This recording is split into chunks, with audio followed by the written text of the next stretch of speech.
An-Nur, the light. With the name of Allah, the most gracious, the ever merciful.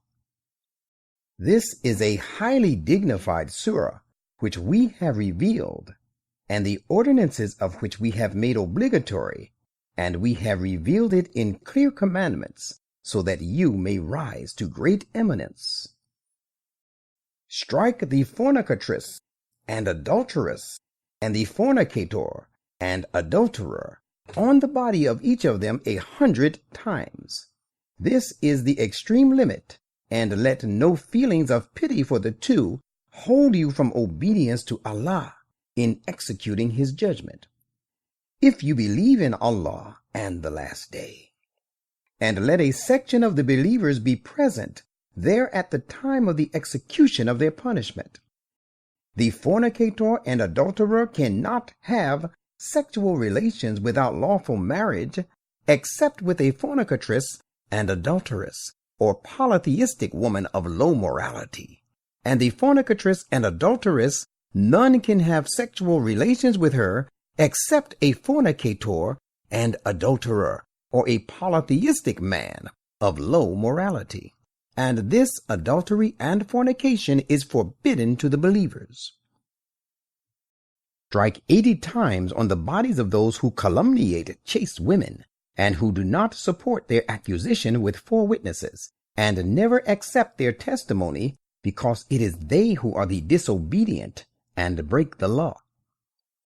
Except those who repent after this and make amends, they will find Allah the great protector, ever merciful.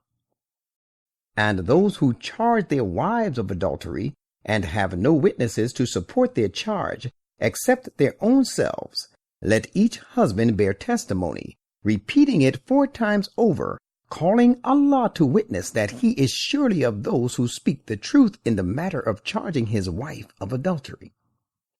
And the 5th time he should say on oath that Allah's wrath be upon him if he be of the liars. But it shall avert the punishment from her if she, calling Allah to witness, testifies 4 times over that he is of the liars in bringing this charge against her. And the 5th time she should say on oath that the wrath of Allah be upon her if he, the husband, has spoken the truth about her. But for Allah's grace and His mercy which rest upon you, and but for the fact that Allah is oft returning with compassion, all-wise, you would have come to grief. Verily, those hypocrites who brought the false accusation against Aisha, the wife of the Prophet, are a section of your own people. Do not think this incident to be bad for you. Rather, it is good for you. As for the accusers, every one of them shall receive his due punishment according to that which he has accomplished in the form of sin. As for him who among them took the principal part thereof, there awaits him a grievous punishment. When you heard of this accusation, why did not the believing men and believing women have a better opinion in respect of their own people, and say, this charge is an obvious lie? Why did they, the fabricators of this charge, not bring 4 witnesses in support of this accusation of theirs? Since they failed to produce the required witnesses, it is they who are the very liars in the sight of Allah.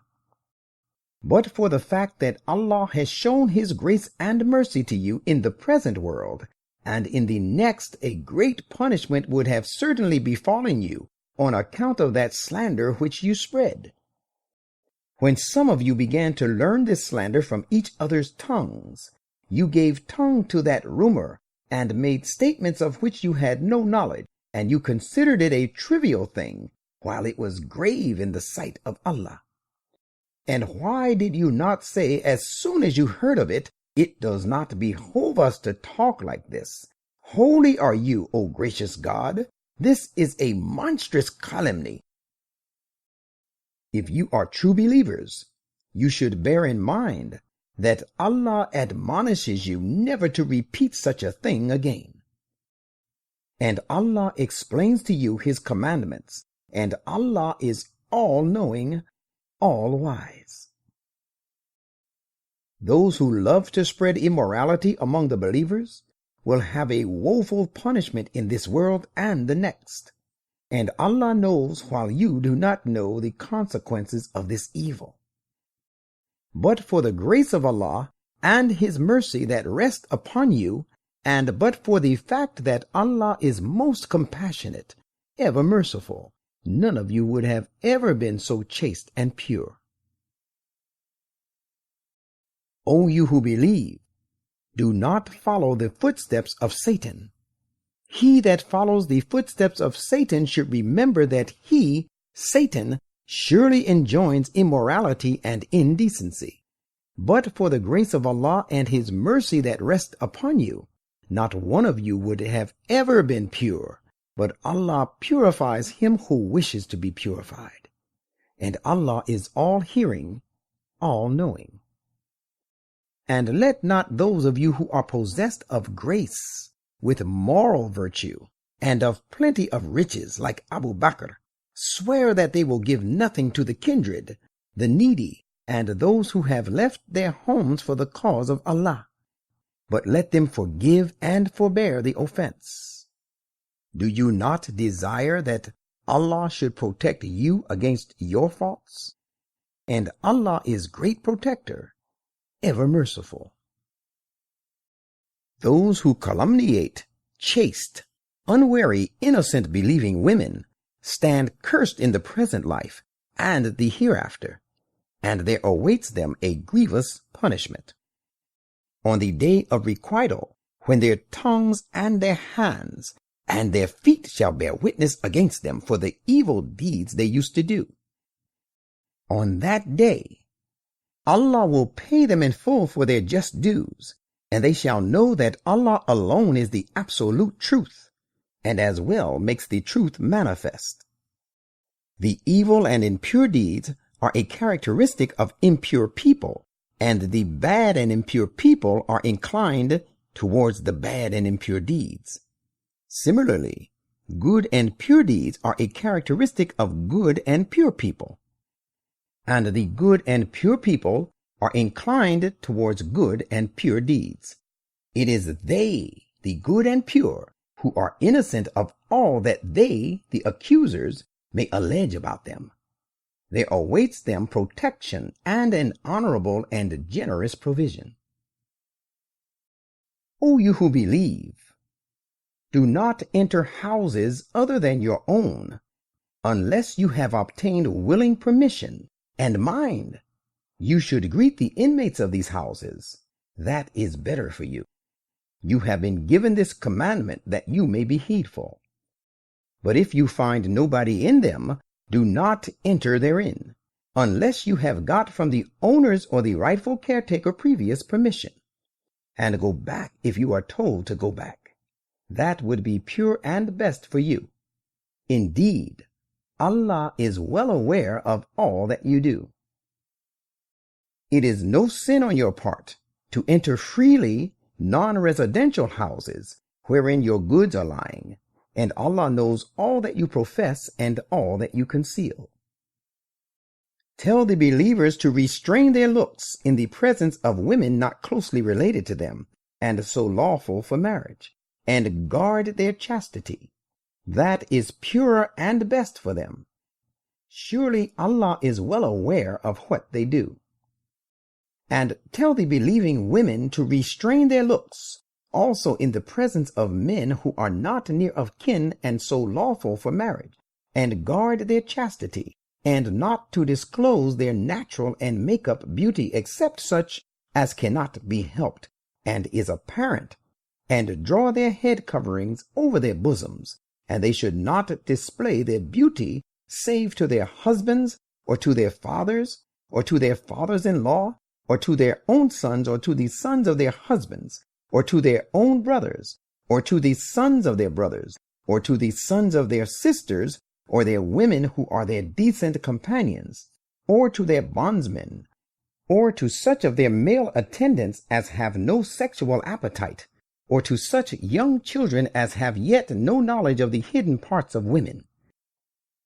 And let them not strike the ground with their feet, so that which they must hide of their beauty or adornment may become known. And, O believers, turn to Allah, one and all, that you may attain true happiness and your ultimate goal. Arrange marriages for those who are single, and for the males and females who serve you, and are deserving and fit to lead a married life. If they are poor, Allah will grant them means out of His bounty. Bountiful is Allah, all-knowing.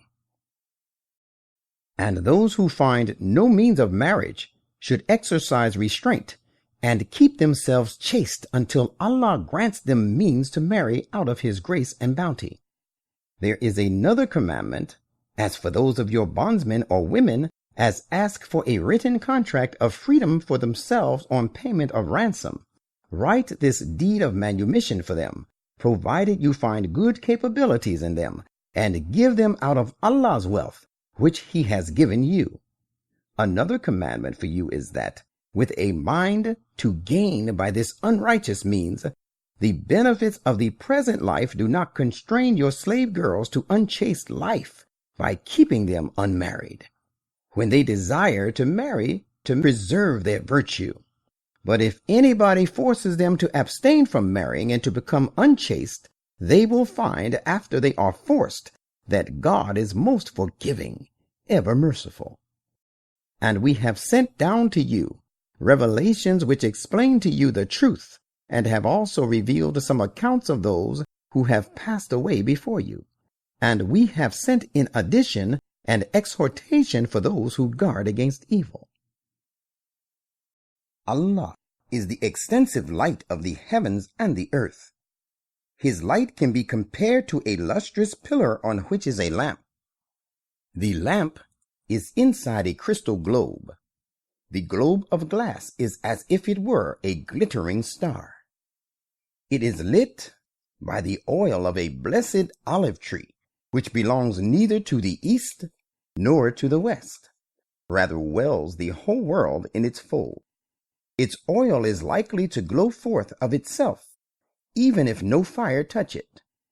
This lamp is a combination of many lights over and over. Allah guides towards His light whoever desires to be enlightened.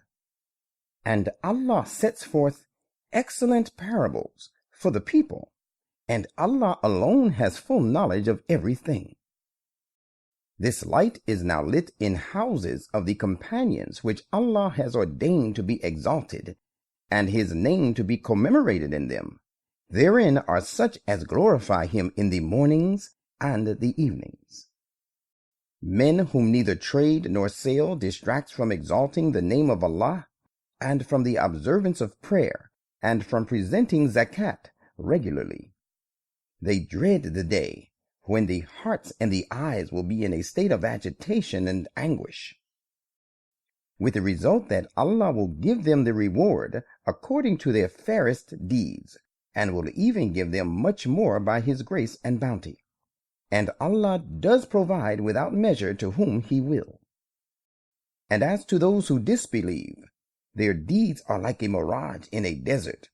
The thirsty man assumes it to be water until he comes up to it and finds it is nothing at all. And instead of water by his side, he finds that Allah has always been present with him, and he then pays him his account in full, and Allah is swift at reckoning. For the deeds of the disbelievers are like thick utter darkness of the fathomless deep sea, waves on top of which there are higher waves, covering its surface, which is overcast by clouds. These are layers of darkness piled one upon the other, so that a person, however much he may try, can hardly see his hand when he holds it out. Indeed, there is no light at all for the person whom Allah gives no light. Have you not pondered that it is Allah whose praises celebrate those who are in the heavens and on the earth, and so do the birds on the wings? Each one of them knows his own way of prayer and glorification, and Allah knows well what they do. And to Allah belongs the sovereignty of the heavens and the earth, and to Allah shall all human beings eventually return. Have you not seen that Allah drives the clouds steadily? Then He draws them together, and then He makes them piled up so that you can see the rain pouring forth from their midst. And He sends down clouds looking like mountains, wherein is hail, and He smites with them whom He pleases, and averts them from whom He pleases. The brilliant flash of its lightning almost snatches away the sight, rendering the eyes sometimes blind. Allah sets the cycle of the night and the day. Surely in this law of retardation and acceleration, working in this phenomenon of nature, is indeed a lesson about the spiritual evolution of a human being for those possessed of understanding. And Allah has created every animal from water. Some of them move upon their bellies, and some move upon 2 feet, and some among them move upon 4. Allah creates what He pleases. Verily, Allah is possessor of every power to do what He will. We have certainly sent down revelations which explain the truth, and Allah guides him who desires to be guided to the exact right path. And some of the people say, "We believe in Allah and the Messenger, and obey them." But even after professing this, a section of them, the hypocrites, turn away. Such are no believers at all. When they are summoned before Allah and His Messenger, that He may judge between them, lo, a party of them turn away. But if they consider that the right is on their side, they come to Him running, showing submission. Is it that their minds are diseased? Or do they suffer from doubts? Or do they fear that Allah and His Messenger will deal with them unjustly? Nay, wrong are their misgivings. It is they themselves who are the unjust. The only response of the believers when they are summoned before Allah and His Messenger, so that He may judge between them, is that they say, "We hear and we obey." It is they who will attain their goal. And those who obey Allah and His Messenger, and hold Allah in awe, and take Him as a shield for protection, it is they who shall be triumphant. They, the hypocrites, swear to Allah by their most earnest oaths, that if you only command them for defensive fight, they will certainly march forth from their homes. Say, do not swear, only reasonable obedience in what is right and lawful is all that is required from you. Surely Allah is aware of what you do. Say, obey Allah and obey the Messenger. But if you turn your back, remember that He, the Messenger, is responsible for what He is charged with, and you are responsible for what you are charged with. Indeed, if you obey Him, you will be following the right path. The Messenger is not responsible but for the delivery of the message to all in clear terms. Allah has promised those of you who believe and do deeds of righteousness that surely He will make them successors on the earth, as He made successors from among their predecessors, and that He will surely establish for them their faith which He has approved for them, and that He will surely replace their state of fear with a state of security and peace. They will worship Me alone, and they will not associate anything with Me. And those who show ingratitude for all the favors done to them after that, it is they who will be reckoned as the worst disobedient. And believers, observe the prayer, keep on presenting the zakat, and obey the Messenger that you may be shown mercy. Think not that those who disbelieve can ever be able to frustrate our plan on the earth and escape us. Their abode is fire. What an evil resort!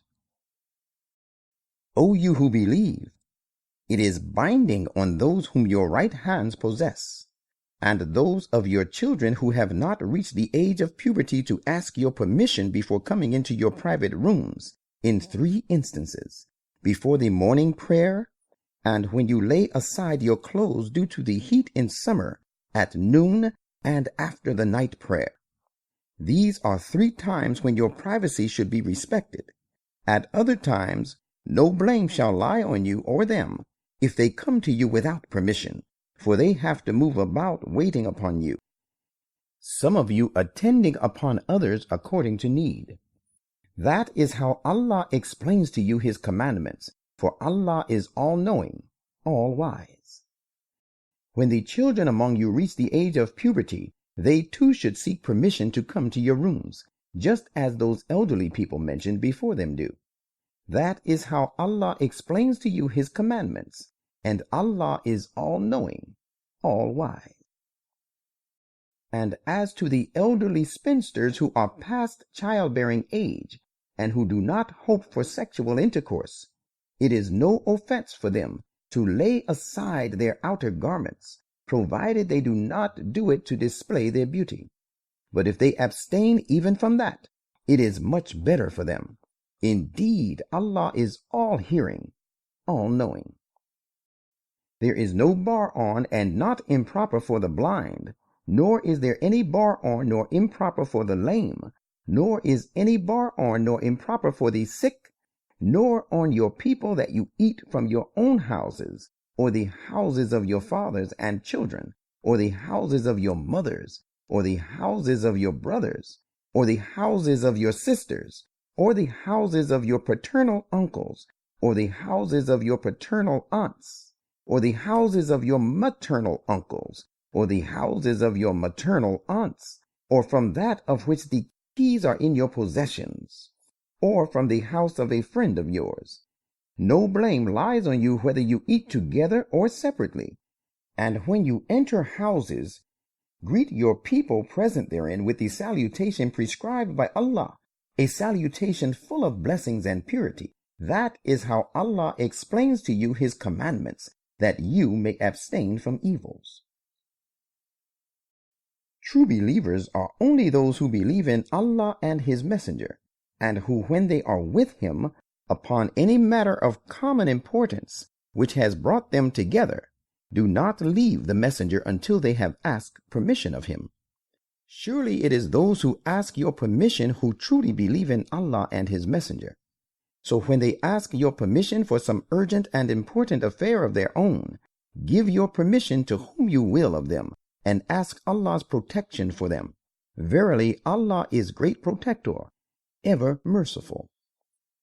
Believers, do not treat the call of the messenger among yourselves like the call of one of you to another. Allah indeed knows those of you who sneak away stealthily from the conference. So let those who go against His command beware, lest some calamity should befall them, or they receive some painful punishment. Beware, whatever is in the heavens and on the earth belongs to Allah. He ever knows in what state you are, and He knows what you are holding on to. The day when all people shall be made to return to Him, He will tell them all they had been doing, for Allah is the possessor of full knowledge of everything.